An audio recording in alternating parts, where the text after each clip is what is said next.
Hello everybody and welcome back to another video. Today we're going to be looking at the top 5 hardest workshop game modes that I've personally played or that I personally find very difficult, because obviously depending on your skill level or what you're good or bad at Overwatch, certain game modes might be harder than others. Nonetheless, I've played a lot of the workshop and I thought it just might be fun to compile this list of 5 game modes that I find extremely hard and that you guys might want to give a try. Without further ado, if you guys do enjoy the video, hit that like button, subscribe for some future content, and let's just jump straight into it. At number 5, we actually do have Lucio Surfing. If you're a pro Lucio, it's a little bit easier on you, but if you're a trash Lucio than me, then it's a lot harder than it actually needs to be. However, regardless of your skill level, you're always competing to beat your own score and the best score in the lobby, meaning things are only getting harder and harder as you play. In this case, I actually think it's justifiable to put it at the number 5 spot, since it is difficult, but it is a little bit niche depending on your Lucio skill level. Nonetheless, it is a hard game mode.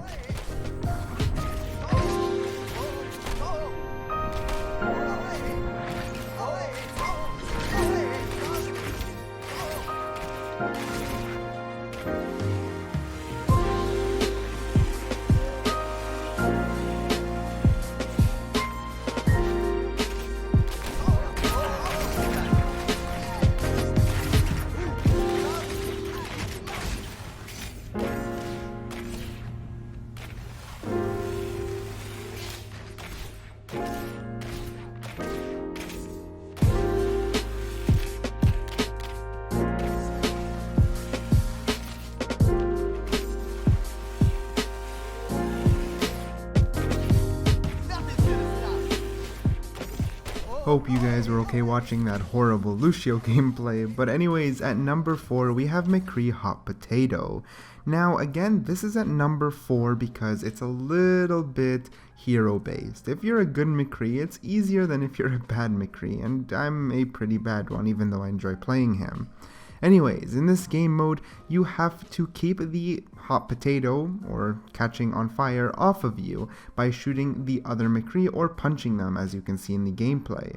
So when the fire hits me, I either have to punch or shoot another player before my health ticks all the way down. And what makes this very difficult is 1, the pressure, 2, the damage, and 3, the fact that you don't heal, meaning the faster your reaction time and the more on your toes you are, the better chance you have of actually winning.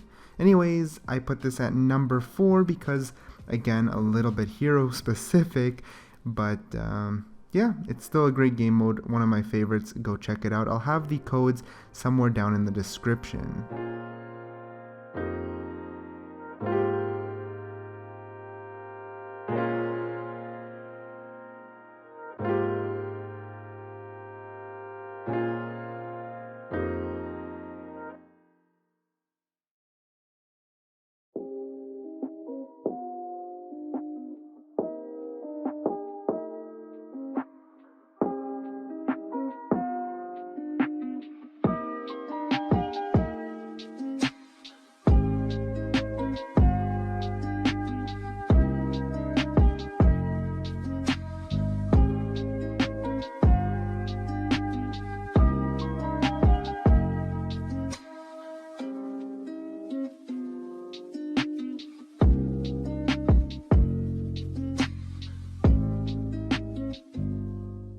Moving on to number 3, we have Parkour, or as it's popularly called, The Floor is Lava.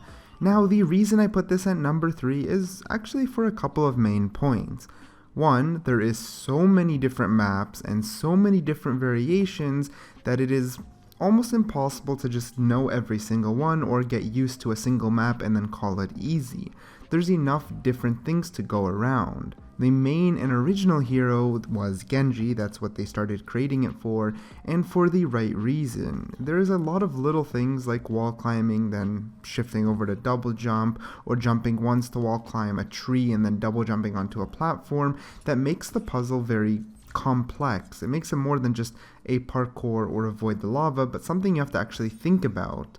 On top of that, people have started to really push the limits by doing heroes like Doomfist, Baptiste, or even there's even levels, I swear, there's even levels where you play Genji for the first quarter, then you switch to Baptiste halfway through just to use his double jump to solve something else. I don't know, it's gotten pretty complex, and some of them are very, very challenging. They take time, they take some thought, but they are a hell of a lot of fun, and for that reason, I put it at number 3.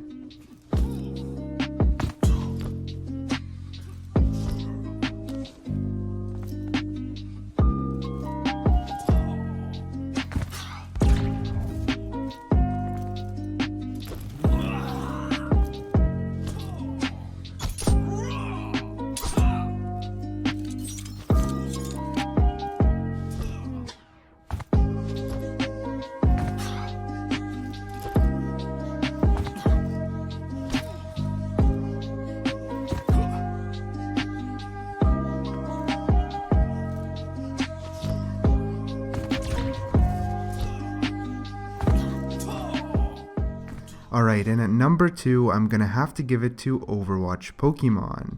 Now, I'm sure you guys did not expect me to put this game mode at number 2 for the hardest game modes, but I think I have some valid points. So, this is really the only workshop game mode that is on this list, that's really just purely PvP. And more so, if you're playing as the Pokemon and get thrown in, you're essentially just having a 1v1. So you just have to be good at the game. There's not much else to really say. And on top of that, you have to be very adaptable. When you get thrown in as a Pokemon, you're basically fighting whoever they decide they want you to fight. And both trainers can buff, heal, and bring back their Pokemon at any time. So you really have basically no idea what's going on except just having to defeat the enemy Pokemon. If I'm at 150 health and get pulled back by my trainer, when I get thrown back in, I'm at 150 health again. Like I said, you're thrown into a bunch of different situations and scenarios at random times with a bunch of different variables, and you just gotta deal with it. On the flip side, if you're the trainer and very, very serious about winning, there's actually a lot of different variables. You just need some good Overwatch knowledge. Who counters who, when should you heal, when should you use your buff, when should you call back your Pokemon are all valid things you have to think about. In this clip actually that you're watching here, the enemy trainer put Mercy to heal the Pokemon that I didn't even know was possible. Right when I'm at 135 health, my trainer decides to bring me back, which was a smart call, and then throws me back in, which gives me enough time to heal. Overall, I think that there is some strategy if you're playing the trainer, and there's just some mechanical skill if you're playing the Pokemon. And for those reasons, I decided to put it at number 2.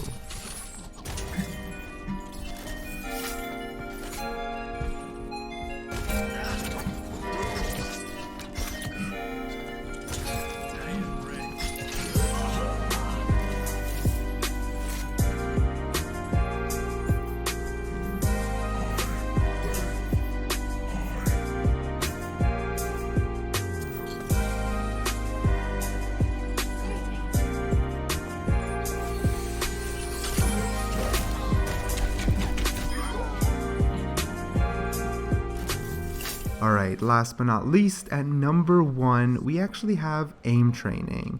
But not just any aim training. I'm talking about this exact mode with the extreme status enabled.